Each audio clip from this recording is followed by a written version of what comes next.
J'aimerais qu'on appelle Stéphane Alix. On va l'appeler en direct. Il a sorti un livre. Il est journaliste et écrivain. On va l'accueillir. Il arrive à parler avec son papa qui est décédé. Ah, c'est chaud. Hein. Normalement, ça va sonner en direct. Voilà, on va l'accueillir. Ouais. C'est hallucinant ce qu'il a vécu. Allô? Ouais, Stéphane? Oui. Bonsoir Stéphane Alix. On va vous Bonsoir. applaudir. Vous avez sorti un livre, on est en public.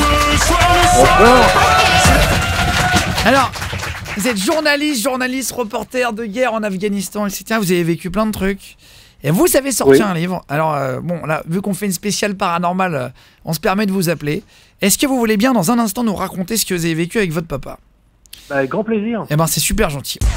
On était avec Stéphane Alix, qui est reporter de guerre, journaliste et écrivain, et qui a fait un livre. Et vous m'entendez, Stéphane? Oui, je suis là. Merci de passer. On voulait vous Bonsoir. inviter sur le plateau et tout, à la radio sur Énergie, mais on savait que c'était un peu compliqué ce soir pour vous de venir et tout. Donc c'est sympa d'avoir pris quelques minutes et tout pour nous raconter votre histoire. Je vais aller droit au but parce qu'on vous a pas longtemps. Il vous est arrivé une histoire paranormale. Vous y croyez vous au départ au paranormal, à tout ce qui est médium, etc. ou pas du tout? Non, j'y crois pas. Moi, j'enquête. Et c'est quand on enquête qu'on découvre que tout ça c'est réel et ça se coupe pas mal, quoi. Ouais, parce que vous étiez pas du tout, on va dire, croyant dans le sens paranormal du terme alors. Ah non, moi je faisais du reportage de guerre, je travaillais sur des sujets d'investigation comme le terrorisme ou des talibans en Afghanistan, des choses comme ça, donc vous voyez pas du tout le truc paranormal. Et puis j'ai été confronté à la mort d'un frère il y a 16 ans de ça. Et cette mort, tout d'un coup, a tout changé dans ma vie. Il a fallu que je trouve des réponses à des questions que je pensais pas pouvoir poser auparavant. Et voilà. Et je pense qu'il y a des gens qui vous écoutent, qui ont été confrontés à ça aussi, et qui ont envie de comprendre, qui ont envie de savoir qu'est-ce qu'on fait là, qu'est-ce qui se passe après, est-ce qu'on peut le savoir, est-ce qu'on peut être rationnel en posant cette question-là. C'est ce que j'ai fait il y a 15 ans de ça, et je suis pas au bout de mes surprises. Alors, je vais vous poser des questions un petit peu personnelles, mais c'est histoire de comprendre rapidement. Hein. Vous dites que vous avez perdu un frère, je crois que c'était en Afghanistan aussi, non? C'est ça, oui, un accident de voiture. Ah, et parce qu'en fait, il était reporter avec vous en Afghanistan? On travaillait en famille avec de grosses équipes en fait à ce moment-là. C'était à la fin du régime des talibans. On travaillait sur un projet d'inventaire archéologique du pays. Et on a eu un bête accident de voiture dans ce pays qui est en guerre et qui est traversé de drames absolus depuis des décennies. Voilà, c'est un bête accident de voiture qui a emporté plusieurs personnes de l'équipe, dont mon frère. Ah oui, d'accord. Ah, mince. Et pourquoi vous êtes... Je vous pose des questions, j'ai envie de dire à la volée. mais pourquoi vous êtes parti d'Afghanistan parce que vous avez complètement changé de vie finalement? Effectivement, moi je menais une vie comme tout le monde sans trop me poser de questions dérangeantes. Hein. On s'amuse, on bosse, puis voilà, on est embarqué dans le quotidien. Et puis tout d'un coup, je dois ramasser le corps de mon frère accidenté, je dois le ramener à mes parents, je dois le ramener en France. Et moi qui étais déjà un petit peu... en attente de réponse sur l'existence avant, là, tout d'un coup, je pouvais plus continuer à vivre comme si de rien n'était, quoi. Je pouvais plus me lever le matin en me disant, c'est pas grave, je m'en fous, on verra ça plus tard. C'est vous qui avez ramené le corps de votre frère, vous dites, en France? Il a fallu les évacuer d'Afghanistan, les deux Français, dont mon frère, et puis les ramener, effectivement, jusqu'en France, dans des cercueils étanches. Ça a été assez épique. Mais bon, vous savez, je pense qu'il y a plein de gens qui nous écoutent ce soir, qui ont perdu un frère, une sœur, un parent, soit de maladie, soit d'accident. Et je pense que ces gens qui nous écoutent, ils ont peut-être envie de se demander, au fait, qu'est-ce qui se passe après, quoi? Est-ce qu'on peut se poser ces questions-là? Est-ce que j'ai besoin d'adhérer à une religion? Est-ce que je peux me poser la question rationnellement? Est-ce que la science a des trucs à me dire intéressants sur la question? Et moi, c'est avec vraiment cette envie de comprendre, mais absolue, que j'ai commencé à enquêter en faisant le métier que je faisais avant. C'est intéressant ce que vous dites. Vraiment, je suis pas devenu fou du jour au lendemain. Non, parce qu'en fait, quand on fait des spéciales paranormales, en fait, pour vous expliquer, on a des chasseurs de fantômes. Voilà. On a des sorcières qui nous appellent. Donc on se méfie. Et en fait, c'est vrai que parfois on fait des rendez-vous, on est au bureau. Et je peux vous dire que quand on enchaîne devant toi une sorcière, un marabout, et en fait ton bureau, du coup, tu fais oh là là, qu'est-ce que ça va être? Ça doit être chaud là, ouais. Non mais attends, je vais te dire un truc et je vais vous dire la vérité. J'étais avec toute l'équipe une fois et on l'a même fait venir à la radio. On a eu une médium. Elle arrive comme ça et faisait genre et parlait à Claude François en direct. Ah oui. Et en fait, on lui a dit demandez ce qu'il pense Claude François de M. Pokora parce qu'il a fait des reprises et tout. Et il faisait des grimaces et fait genre oula, je crois qu'il aime pas le morceau numéro 3 de l'album. Et en fait, et à partir de là, on se dit il y a beaucoup de charlatans, etc. Et c'est pour ça qu'en fait, on a pris du plaisir à lire un petit peu votre livre aussi. Et enfin, en tout cas, moi j'ai regardé beaucoup. Je vais pas vous mentir, j'ai pas lu le livre moi personnellement, mais dans mon équipe, il y en a qui se sont documentés sur vous et j'ai regardé les interviews et c'était hyper intéressant parce que vous expliquez qu'à un moment donné, vous avez perdu votre papa, je crois en 2013, si je dis pas de bêtises. C'est ça. Et en fait, vous dites, il est un peu joueur. Je vais tenter une expérience avec lui. Mais il n'était pas prévenu à l'avance, hein, c'est ça? Exactement. En fait, vous venez de soulever le problème, c'est-à-dire que quand on s'intéresse à ces sujets-là, on voit tout et n'importe quoi. Et vous allez recevoir pas mal de charlatans, vous allez rencontrer des gens sur votre route comme ça qui vous font dire que tout ça, en fait, c'est juste des bêtises et qu'il n'y a rien de sérieux là-dessus. Donc moi, mon travail a consisté à vraiment faire un vrai débroussaillage pour voir dans toutes ces choses-là s'il y avait un peu de sérieux ou si c'était que des âneries, que des charlatans, que des guignols. Alors, on va revenir sur les expériences. Attendez, excusez-moi, on va revenir sur les expériences, mais juste, oui ou non, est-ce qu'aujourd'hui, vous pensez qu'il y a une vie après la mort? Oui, j'en suis arrivé à cette conclusion de façon super rationnelle. Voilà. En faisant une enquête. C'est-à-dire que n'importe qui faisant la même enquête que moi arrivera aux mêmes conclusions. Non mais alors, c'est hyper intéressant. Vous avez mis des choses dans le cercueil de votre papa, c'est ça? Voilà l'espèce d'expérience scientifique que j'ai voulu faire, à la fois bizarre mais prometteuse, c'était de cacher des objets dans le cercueil de mon père sans que j'en dise quoi que ce soit à personne, ni à mon épouse, ni à ma mère, ni à personne, pour être absolument sûr qu'il y avait uniquement moi de vivant qui avait l'info. J'ai coché 4 objets, plus un petit mot, et l'idée c'était d'aller voir plus tard des médiums, en leur disant surtout pas que je voulais communiquer avec mon père ou qui que ce soit, en leur disant que je voulais faire un bouquin d'entretien pour qu'ils me racontent leur vie, leur vision de la mort, etc. Et en leur demandant au début de l'expérience, on fait juste une petite expérience de communication avec l'au-delà pour voir s'il y a des morts qui se présentent, pour voir s'ils ont des trucs à me raconter. Et pendant ces différentes séances, je suis allé voir donc 6 médiums, et mon père est venu à chaque fois et a donné des objets à plusieurs des médiums. Mais c'était alors, bon, je vais vous demander, mais c'était quoi comme type d'objet que vous aviez mis dans le cercueil de votre père? Des objets assez divers, il y avait une boussole, un pinceau, un tube de peinture et un exemplaire en livre de poche du désert des Tartares, qui était un livre que mon père adorait, donc des objets assez différents. Et attendez, c'est-à-dire que vous le saviez pas? Il vous a pas hypnotisé le mec et il vous a pas fait dire les objets vous-même? C'est possible. Non, mais ça, j'invite les gens qui s'intéressent à éventuellement découvrir dans le bouquin le test, parce que toutes les retranscriptions des entretiens avec les médiums sont en intégralité dans le bouquin. Non, justement, je suis attentif à tout ça, parce qu'il y a le mentalisme qui permet de faire ce genre de tour, il y a plein de moyens. Non, mais c'est-à-dire qu'il y a des mecs qui permettent de faire ce genre non, mais de alors trucs. attendez, c'est important. Il y a des médiums, ils sont arrivés et vous ont dit, voilà, votre père dans le cercueil, il est en train de me parler et il avait un pinceau, un tube de peinture, une boussole et le livre. Il vous a sorti le titre, le livre? Pas le livre, non, ils m'ont pas sorti le titre, ils m'ont donné une image. Faut vous dire que la médiumnité, ça permet pas de communiquer avec Claude François, malheureusement. Ça permet de communiquer avec des défunts, mais c'est pas un téléphone, c'est pas un interphone où on appuiera sur un bouton et hop, on a une communication super claire. Les morts, ils sont toujours là, ça c'est une certitude maintenant de par mes enquêtes, mais ils sont dans un autre univers, dans une autre dimension, dans un autre espace. Je ne me demandais pas où c'est et comment, j'en sais rien. Je sais juste que la communication est possible, mais elle passe par des paramètres qui sont extrêmement difficiles à établir. Mais qu'est-ce qu'il vous a dit votre père, à part les objets et tout? Vous dites on a communiqué et tout. Qu'est-ce qu'il vous a raconté quoi par exemple? Alors le truc hallucinant, c'est que lui, non seulement il est apparu, mais d'autres personnes de ma famille qui ont commencé à me donner des détails sur leur vie, sur des choses qui étaient arrivées dans leur existence que même j'ignorais. Par exemple, il y a un monsieur qui s'est présenté chez 3 médiums différents, donc sur 6 ça commence à faire beaucoup, ça fait 50%. Un monsieur que j'attendais pas du tout, qui se décrit comme étant mort dans des circonstances violentes, à la guerre. Il se décrit dans le froid avec un gros manteau, une gabardine, il y a un fusil, et il meurt comme ça, d'une façon très violente. Attendez, c'était qui ça? Attendez, excusez-moi. Paul. Attendez, juste pour comprendre. Et ça, c'est aussi un médium qui vous dit, il y a un monsieur qui rentre en contact avec moi, il s'appelle Paul, il veut vous parler en gros. C'est ça. Il décrit ce qu'il ressent. C'est un peu comme si vous mettiez à ressentir des choses que dans la pièce, dans le studio, là, que personne ne peut voir.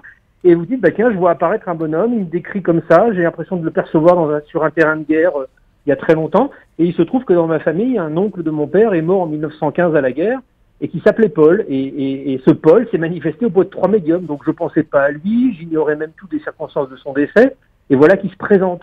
Donc ça, si vous voulez, c'est des choses que j'ai pas dans la tête, auxquelles je pense pas forcément, et qui, le médium ignore éventuellement complètement aussi. Donc comment ça s'explique? Une des seules explications conventionnelles, c'est que le Paul soit vraiment là, et sont en train de vraiment parler au médium, qui me transmet les informations. Putain, mais c'est... Oh là là. Non, mais c'est bizarre quand même. Ouais. Jordan Apprenti, t'en penses quoi? Tu as le regard vide. Non mais ça c'est de base, mais non mais je comprends pas pourquoi il a pas enregistré vidéo ou audio les entretiens. C'était ma prochaine question. Tout est enregistré. Ouh là là, tout est enregistré. Donc on peut les voir. Voix d'enquête. Ah bon? Tout est enregistré, les médiums. L'intérêt, c'est de faire une analyse et un travail vraiment scientifique et vraiment rigoureux. Donc chaque entretien a été intégralement enregistré, retranscrit en intégralité. La retranscription, elle est en intégralité dans les bouquins, dans le bouquin, dans le Non, mais texte. c'est-à-dire, il y a les vidéos, vous les avez, les vidéos des médiums qui disent, tiens, il y a Apollo qui me parle, Ouais, voilà. il y a Paul et tout ça, vraiment. Non, j'ai pas filmé l'expérience du test. J'ai filmé les médiums dans d'autres circonstances, pour M6, dans l'émission Enquête extraordinaire dont je m'occupais, mais le test lui-même, je l'ai pas filmé. Je voulais pas ajouter à la complexité du test la lourdeur d'une séance d'un tournage. Donc je me suis contenté d'enregistrer pour avoir au moins une trace audio et être absolument sûr de tout ce qui a été dit, que je passe à côté de rien.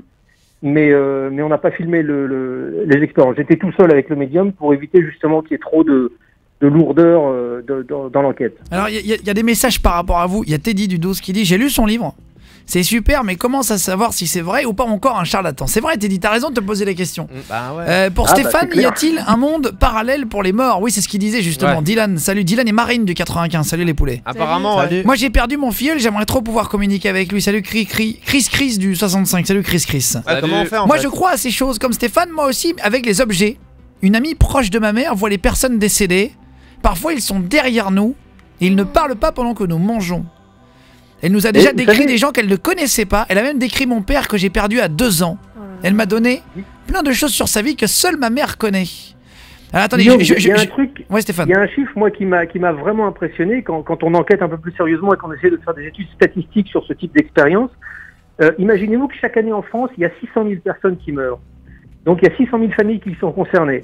Plus de la moitié de ces gens-là, plus de la moitié de ces familles ont des expériences de contact plus ou moins marquées avec les défunts.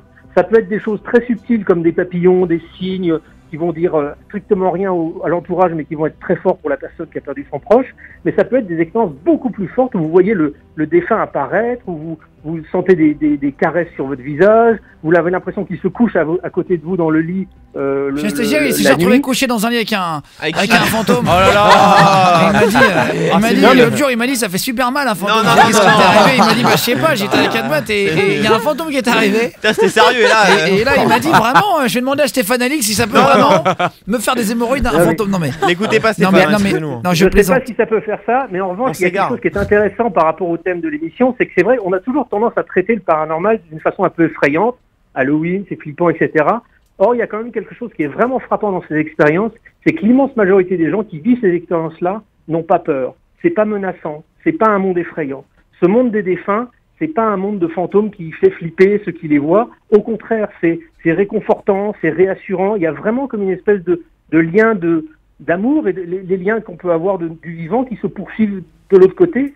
Et je peux vous assurer que les centaines de témoins que j'ai pu rencontrer ont tous vécu des expériences comme ça qui parfois sont très déstabilisantes parce qu'imaginez-vous, vous avez perdu votre fils et puis 3 jours après vous le voyez apparaître dans votre chambre. C'est un petit peu mais ça c'est pas le cerveau. Excusez-moi, mais alors ça c'est vrai. Moi j'ai déjà vu un truc en vrai. J'étais dans mon lit. J'ai déjà vu un monsieur avec un béret. Mais c'était qui? Bah non, mais c'était personne. Dans ton lit? Non, en fait j'étais dans mon mobilhome parce que je partais en vacances avec mes parents dans un camping. Ah, c'était le mec du camping alors. Mais non, c'est mon oncle le mec du camping. Et en fait il y avait un monsieur. Et je l'ai vu une fois. Ça m'est arrivé vraiment de voir une silhouette, etc. Et après ça a disparu, mais trop bizarrement. Mais est-ce que ça c'est pas le cerveau? Stéphane Alix, vous étiez avec nous, vous nous racontiez que quand votre père est décédé, vous avez mis des objets dans le cercueil et vous êtes allé voir des médiums qui ont apparemment décrit. Et juste pour terminer, vous avez eu une fois, on va pas rentrer dans les détails si vous voulez bien, Stéphane, mais vous avez eu une sorte de vision d'un soldat, c'est ça? Effectivement, dans un rêve éveillé, je me suis trouvé en train de rêver d'une scène de guerre avec un soldat dont j'ai eu le nom, le prénom, le grade, plein d'infos. C'était assez stupéfiant. Et ça l'a été d'autant plus quand j'ai découvert, en faisant des recherches plus tard historiques, que ce personnage avait existé. C'était un lieutenant dans l'armée allemande qui est mort en Russie. Et j'ai fait, c'est l'objet de mon dernier bouquin, Lorsque j'étais quelqu'un d'autre, où j'enquête sur pourquoi est-ce que ce type-là est arrivé dans un de mes rêves. Attendez, mais vous dites, attendez, excusez-moi, est-ce qu'un rêve éveillé, c'est quoi en fait? Moi j'ai jamais vécu de rêve éveillé. C'est les yeux ouverts. Si, mais bon, on peut peut-être pas en parler à la radio comme ça, mais il suffit de fermer les yeux, de se laisser son esprit un peu vagabonder, vous atteignez un état de relaxation, un peu comme en méditation en fait. Sauf qu'en méditation, vous devez penser à rien, et là, en rêve éveillé, vous devez laisser votre esprit partir et vagabonder. Donc en général, ça fournit des petits scénarios inconscients marrants, sauf que là, ça m'a fourni un scénario qui visiblement s'est avéré être un truc exact, et ça a été totalement bouleversant pour moi. Attendez, mais c'est-à-dire, vous avez eu le nom d'un soldat, bref, et vous avez fait des recherches pour savoir si c'était un vrai monsieur? Bah, c'est ça. Imaginez, là, vous fermez les yeux, vous laissez votre esprit partir, et tout d'un coup, vous rencontrez un soldat dans une scène de guerre qui vous dit s'appeler un tel, avec son prénom, son nom, son grade. Moi, je l'ai vu prendre un éclat d'obus à la gorge, et je croyais vraiment que c'était une coïncidence qu'il y ait quelqu'un qui s'appelait comme ça. Pour moi, ça peut pas être autre chose. Moi, j'ai vraiment quand même toujours un esprit, malgré ce que je suis en train de vous raconter, toujours très rationnel. Et en faisant des recherches avec un historien, je suis quand même tombé sur un dossier militaire où j'ai découvert que cet homme dont j'avais eu le nom, le prénom et le grade était mort en prenant un éclat d'obus à la gorge. Et là, je me dis, waouh. Mais voilà, c'est bizarre, mais pourquoi vous avez la chance de vivre des trucs comme ça, entre guillemets, et pas nous, et moi, quand je fais un rêve éveillé, je pense juste à des nanas, quoi. Non, mais en vrai, quand tu fermes les yeux, tu sais, quand t'es dans le train, tu te fais chier, tu penses juste à une meuf qui te plaît. Bah, tout le monde. Non, mais enfin, une nana, non, mais je plaisante, mais Jordan Apprenti. Mais est-ce que c'est pas un truc.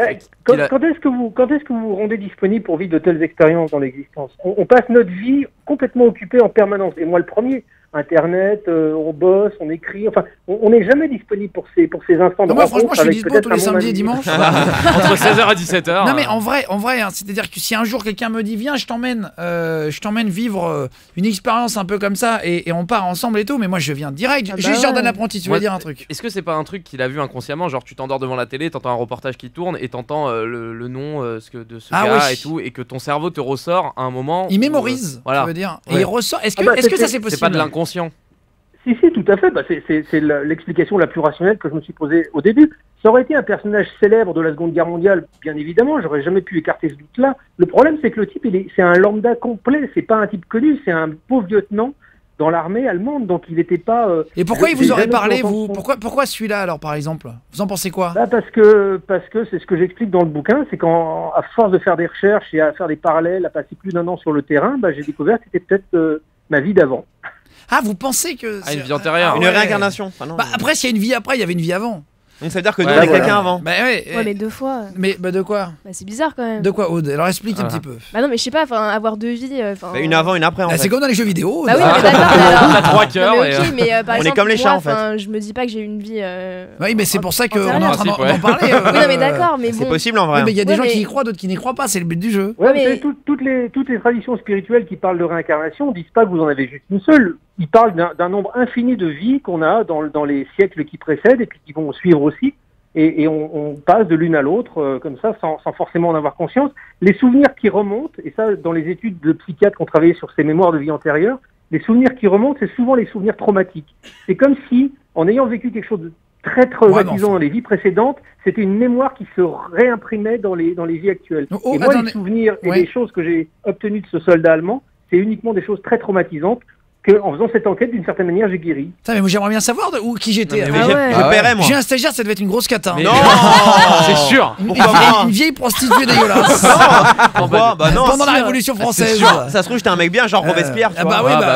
Il s'est fait couper la tête, il est con. Très bien à la fin. Ah ouais, ah merde. Alors, le mec, il donne des trucs encore pire. J'ai retenu que lui. Aude, toi, tu crois pas du tout à la vie après la mort? Franchement, ça, j'y crois pas. Je crois à beaucoup de choses, mais alors ça me paraît un peu. Je crois à Jacques et Michel. Mais vous savez quoi, Aude? Lisez le test et on en reparle après. Ah ouais, mais moi je vais le lire votre livre. Ouais. On va le faire, test aux éditions Albin Michel. Merci en tout cas Stéphane d'être passé et tout, ça fait plaisir. C'était merci hyper intéressant et tout. Non mais alors vraiment je vous embrasse et on se rappellera une autre fois pour plaisir. Au revoir, merci beaucoup. Avec grand plaisir. Au revoir, merci Stéphane. Au revoir. Alors sincèrement, les gars, juste dans le public, j'aimerais avoir votre avis parce que je vous ai face à moi par SMS. Dites-moi Guillaume et votre message aussi 612. Est-ce que vous pensez que c'est un peu de la merde?